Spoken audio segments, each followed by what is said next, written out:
la fin de Casse-Puce. Je mets en suspens. Salut à tous, c'est Casse-Puce. Alors aujourd'hui, une petite vidéo. Exceptionnellement, je suis de retour pour ce hors-sujet. Donc là, ce tableau, il a une histoire, c'est que il ressemble vraiment fortement à un tableau du peintre Jean-François Millet. Et on peut le voir, la signature a été effacée, là, on le voit bien, là, c'est pas brillant à cet endroit-là. En revanche, il y a un autre nom qui a été mis à la place, on dirait que c'est marqué Morel. Mais on voit ici également, si on regarde bien et si on zoome dessus, on voit JFM. Donc JFM, ça pourrait être les initiales du peintre Jean-François Millet, notamment l'Angélus, hein, c'est un de ses tableaux les plus connus.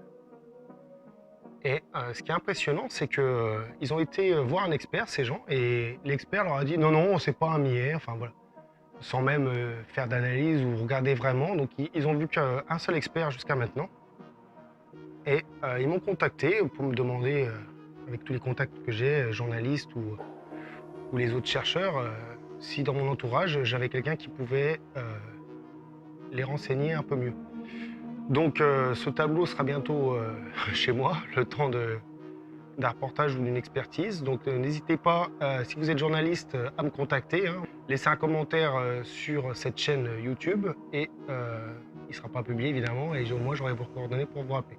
Il est possible que pendant la guerre, la personne qui avait ce tableau a tout simplement effacé le nom pour ne pas se faire piquer par les Allemands. C'était un petit peu monnaie courante d'avoir peur d'avoir ces tableaux de valeur qui disparaissent.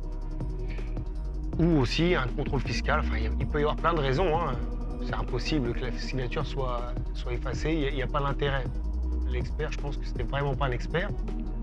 Alors en peinture, j'y connais pas grand-chose non plus, mais c'est vrai que pour avoir un petit peu regardé 2-3 œuvres de Jean-François Millet, ça ressemble quand même vraiment à son style. Donc j'ai envie de vous dire pourquoi pas. Et puis si je peux aider des chercheurs, eh ben, c'est toujours avec plaisir.